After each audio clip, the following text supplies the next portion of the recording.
La visite de Nasser Bourita aux États-Unis a fait la une de l'actualité cette semaine. Le chef de la diplomatie marocaine a effectué une visite de travail au cours de laquelle il s'est entretenu avec de nombreux responsables, dont Anthony Blinken. Et à cette occasion, le chef de la diplomatie américaine a déclaré que les États-Unis d'Amérique confirment leur soutien à la marocanité du Sahara et réaffirment le caractère stratégique de leur alliance avec le Maroc à travers la continuité de la coopération militaire entre les deux pays. Le déplacement de Bourita s'inscrit dans le cadre de l'approche de coopération stratégique entre Rabat et Washington, visant notamment à faire avancer les relations bilatérales. Les discussions ont ainsi porté sur les moyens d'approfondir et de diversifier le partenariat stratégique entre le Maroc et les États-Unis pour une alliance encore plus forte. Cette semaine aussi, la visite de la reine Maxima des Pays-Bas a marqué l'actualité nationale. Elle est arrivée à Rabat en début de semaine avec sa casquette de mandataire spécial du secrétaire général de l'ONU pour la finance inclusive et le développement. Une visite qui a pour objectif de promouvoir une plus grande avancée des progrès accomplis ces dernières années par le Royaume dans ce domaine. Et durant son séjour, elle a été reçue par la princesse Laila Meriem, mais avant par le chef du gouvernement Aziz Akhannouch.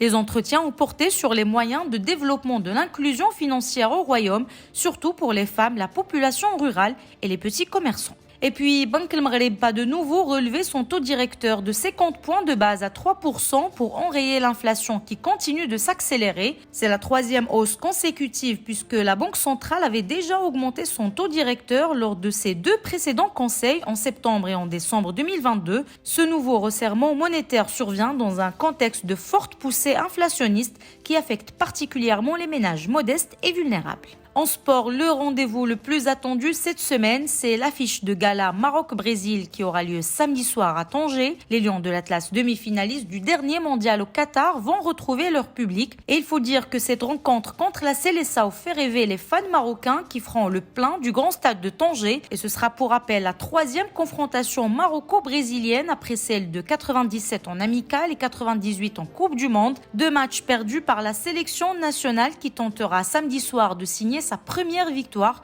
contre l'équipe la plus titrée à la Coupe du Monde. Et on termine par la France où des scènes de chaos ont été observées partout dans le pays après l'adoption définitive de la réforme des retraites. Violences policières, dégradation de mobiliers urbains, incendies. La colère explose dans le pays et le combat est loin d'être fini. Une nouvelle date de mobilisation massive a été d'ailleurs fixée pour le 28 mars, la 10e depuis le début de ce mouvement de contestation. Plus d'informations sur lebrief.ma.